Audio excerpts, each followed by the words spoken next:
කොහොමද ඉතින් ඔයාලට අද දවසේ ඔයාලට මම ගේන්නේ උදේ ඉඳලා හවස වෙනකම් මම මොනවද කරේ කියලා. ඉතින් මේ දවස්වල ගොඩක් රස්නේ දවස්නේ. ඉතින් උදේම පැලවලට වතුර හිම දාලා මම වැඩ පටන් ගත්තා. මොකද ගොඩක් රස්නේ අපිටත් ඇත්තටම ඉන්න අමාරුයි. මේ දවස්වල ගොඩක් ලොකුවට පායනවා. හරිම සැරයි. ඉතින් ගස් ටිකත් මැලවිලා යන්න බලනවා බොහොම ඉක්මනටම. නිතර වතුර දාගත්තේ නැත්නම් අපේ මල් පැල පරිස්සම් කරගන්න අමාරුයි. ඉතින් ලොකු වැඩක් නොතිබුණ දවසක් නිසා උදේම මේ පැලවලට වතුර දාන ටික එතකොට අලුත් මල් ඇට වගේක් මම දැම්මා. මල් මේ හරිය පොඩ්ඩක් අඩුයි. මට දාස්පෙතිය පැල වගේක් ඕන වෙලා දාස්පෙතිය ටිකක් ඉහලා ඒවට සාත්තු කරන විදිහ තමයි ඔයාලා ඔය දකින්නේ. මගේ අම්මත් ඇවිල්ලා ඉඳලා මේවට උදව් වෙලා ගියා. ඉතින් හරිම රස්නේ කාල ගුණයක් මම හිතනවා අනිත් පැති වලටත් එහෙම වෙන්නේ නැති කියලා.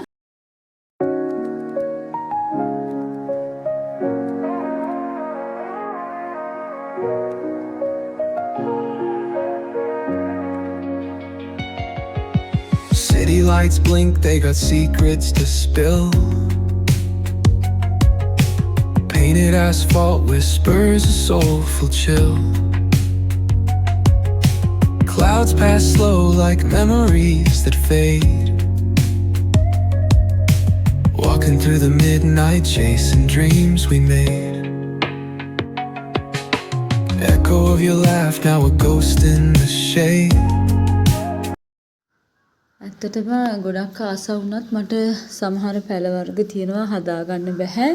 ගොඩක් මල් පැල හැමත් ගොඩක් හදාගන්න බෑ. මොකද අපි රෙන්ට් එකට ඉන්න නිසා අපිට හදිසියේ මාරු වෙන්න වුණොත් ඒ පැල අරන් යන එකේ ලොකු ප්‍රශ්නයක් තියෙනවා. ඒ වගේම සමහර ගෙවල් වල අය එහෙම හදනවට කැමති නැති අය ඉන්නවා. සමහර තැන් වලින් නම් ප්‍රශ්නයක් නැහැ. එතකොට සමහර ඒවා ගලවනකොට මුල් එහෙම ගැලවෙනවා. ඒතර පැලේ වැඩක් නැති වෙනවා. ඒ වගේ හේතු නිසා ගොඩක් මගේ ප්ලෑන්ස් තියෙනවා පළතුරු පැල, මල් පැල වගේ ඒවා හදන්න. දැනට මම හදන්නේ නැතුව ඉන්නේ ওই ප්‍රශ්නේ නිසා. අත්‍යවශ්‍යම ඒ වගේ පොඩි පැල ටිකක් තමයි මම හදන්නේ. ඉතින් ඇත්තටම මාත් ආසයි අපේ තැනකට ඉක්මනට ගිහින් අපිට ඕන විදිහට බබාලට ඕන විදිහට පළතුරු පැල එහෙම හදාගන්න.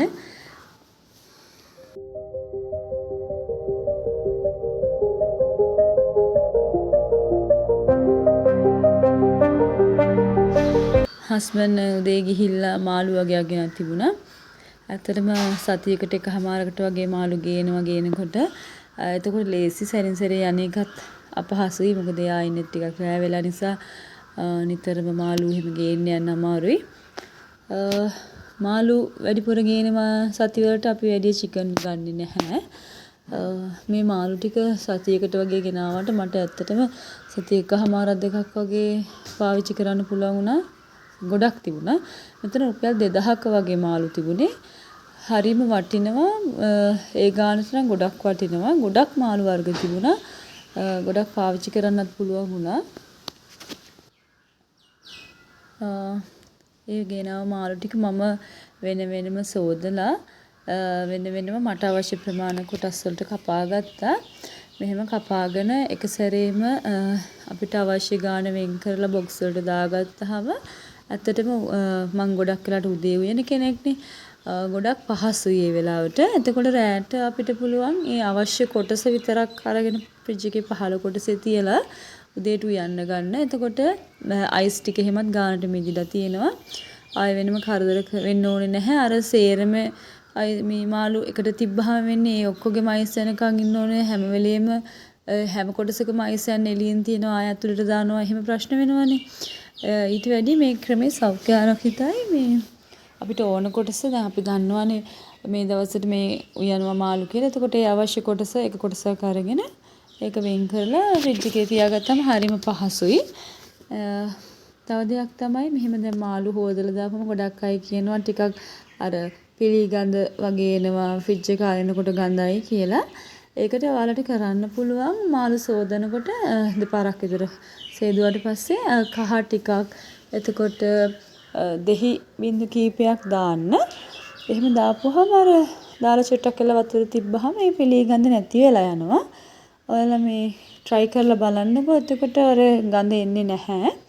ඇත්තට මේක හරිම හොඳ ක්‍රමයක්.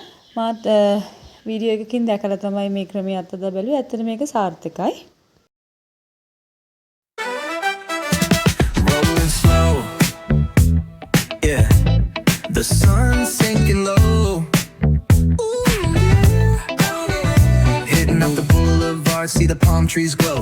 Caddy drop top, got the rims on shine. West Coast living where it's always fine. Barbecue grilling, got the smoke in the air. Neighbors pulling up, good vibes everywhere. Talk box singing, let the synthesizer play. Grooving through the block like it's a Saturday. ඉතින් ඔන්න ඔය විදිහට ඉක්මනට මම මගේ වැඩ ටික කරගත්තා. අවශ්‍ය කොටස් අවශ්‍ය භාජන වලට අහුරගත්තා. ඇත්තටම මේ වැඩේ හරි පහසුයි. ඒක ඇත්තටම පාන්දර වෙන කෙනෙකුට තමයි ගොඩක් පහසු වෙන්නේ. ඉතින් මූඩි නැති පියන් නැති අපි ළඟ භාජන තියෙනවා.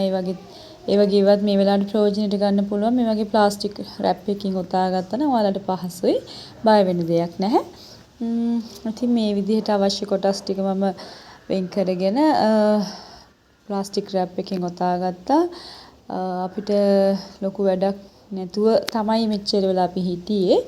නමුත් හදිස්සියෙම වැඩක් වැටුණා. ඒ නිසා ඉක්මනට මේ වැඩ ටික ඉවර කරන්න ඕනේ.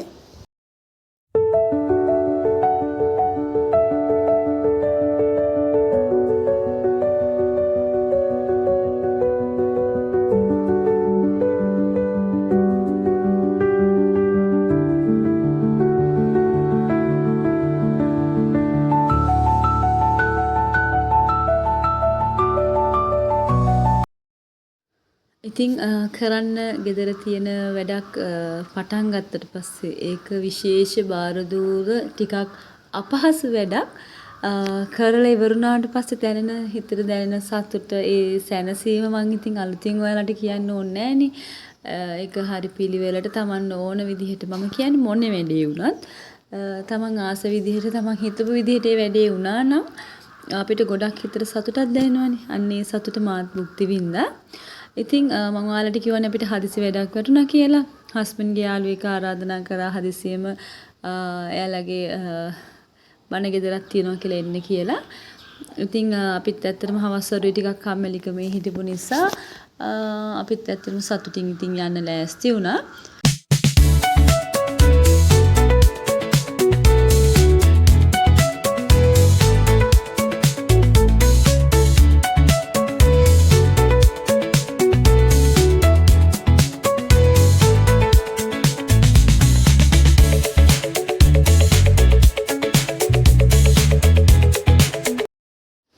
ඉර බහින වෙලාවකනේ අපි ඇත්තටම ගියේ හවස් වරුවේනේ.